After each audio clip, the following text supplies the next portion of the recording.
to meet the needs of 365-day responsibilities on our farms? Well, I'll start out with that. The House of Representatives did recently pass a long-awaited agriculture workforce bill. Wasn't perfect. Most legislation's not. It's now in the Senate. Always count on the Senate to improve things. No pressure. You're really optimistic, right? Well, although I've seen that many times with legislation, so I'm hoping with this as well, because we've not ever really had any serious legislative solutions for agriculture workforce. And this is about food security. You know, there's a lot of aspects to immigration, and quite frankly, they're all important, and they all need to be dealt with. But when you have food insecurity, you have, nothing good happens. Look around the world where they have food insecurity. You know, it's the infant mortality, poverty, chaos, terrorism. If you make a country food insecure, that's the outcomes that you get.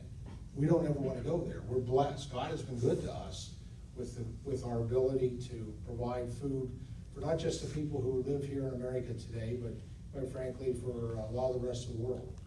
But without the workforce, you can't do it. I suspect there are perhaps farmers in this room that have had to let perhaps part of a crop sit in the field, because you didn't have the workforce to be able to do the harvest, or have the workforce to help with various aspects of the production side of agriculture. We know that occurs. And it's compounded by a lot of things. It's been very difficult to find workforce. And so we did pass a bill that would essentially that would help with agriculture workforce. I'm hoping for some improvements. I think it was a bit burdensome on farmers, but I was proud to vote for it, to get it out of the House so that we could continue the process of refining it. And in the end, we need to get this done. I'm hoping this is one that actually moves forward, because we're well past the point. It's very, very difficult. It's compounded with the fact that we have, when we've had this is an issue that's come up at this session for most of the 10 years probably. But it's compounded today because we have record low unemployment. And we have every industry is competing for workforce. It's the only limiting factor on the economy, is having qualified and trained workers. And so there's a lot that we need to do when it comes to that. We need to continue to work on, I believe, career and technical education training, agriculture education. We need to figure out how we rescue people from the demon of addiction, as really taking people out of the workforce pool. We've got to figure out how we give people that second chance. Quite frankly, we're pretty good at warehousing people in prisons for good reasons. They break the law. But once you pay your debt to society, it's pretty difficult to work back into the workforce. We need to figure out how we help people do that. And then I would argue, if we do all those things, and we got to help the people that have been trapped in the welfare system. Where the only what we reinforce is staying trapped. Where in our welfare system today, if you have too much money in savings, $1 more in savings than some arbitrary limit that's set decades ago, where you own a car that's valued $1 more than what that the government says you should have, we pull the complete rug out from underneath you. It's just wrong. It incentivizes people staying stuck and dependent versus reaching out and taking risk, taking a chance, going for that job. We need to figure out how we do that in a way that we gradually reinforce people taking those steps. I would argue, though, if we do all those things, we're still going to have workforce needs. And that's where having a merit-based immigration system, where we have provides some access to worker status, legal worker status. We already have abilities for people to become citizens. That's been in place for a very long time. There's pathways there. We probably all have friends, maybe family who've followed those pathways. And so, agriculture workforce is critical, so.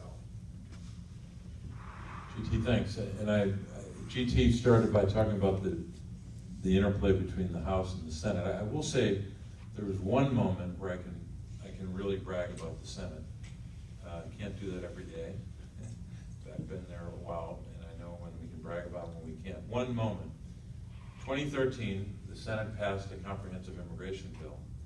It only got 68 votes in a place where we can't agree sometimes to adjourn for lunch, right? And the problem was that bill, which, by the way, wasn't the product of some warm and fuzzy hand-holding.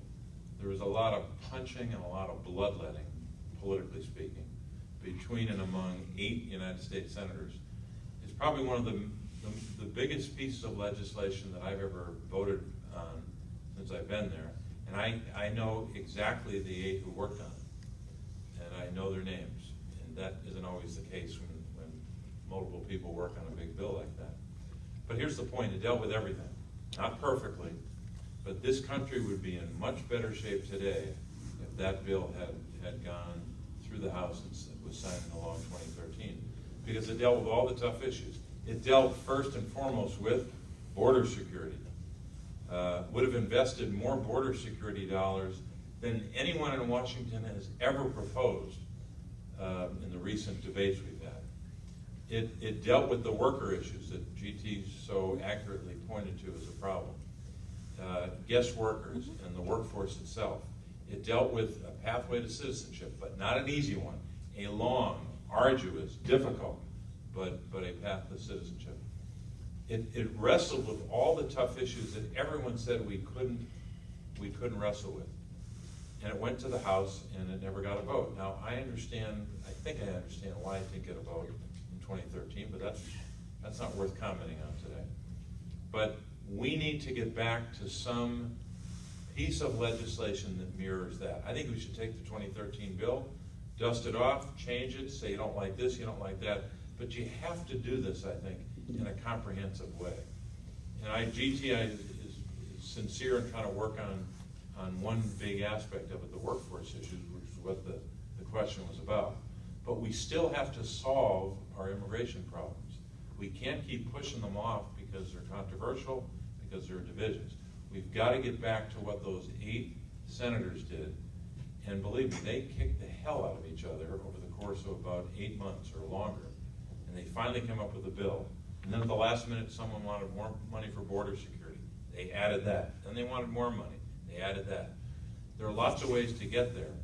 But unless you deal with all the tough issues, the border, the question of citizenship, the question of guest workers, the question of the workforce, and I think it's got to be done in either in one big bill or a process where you take big segments of it and deal with them one by one with a commitment to say we're going to do it a couple bills at a time. But we got to get this done. This country has not solved its immigration problem ever.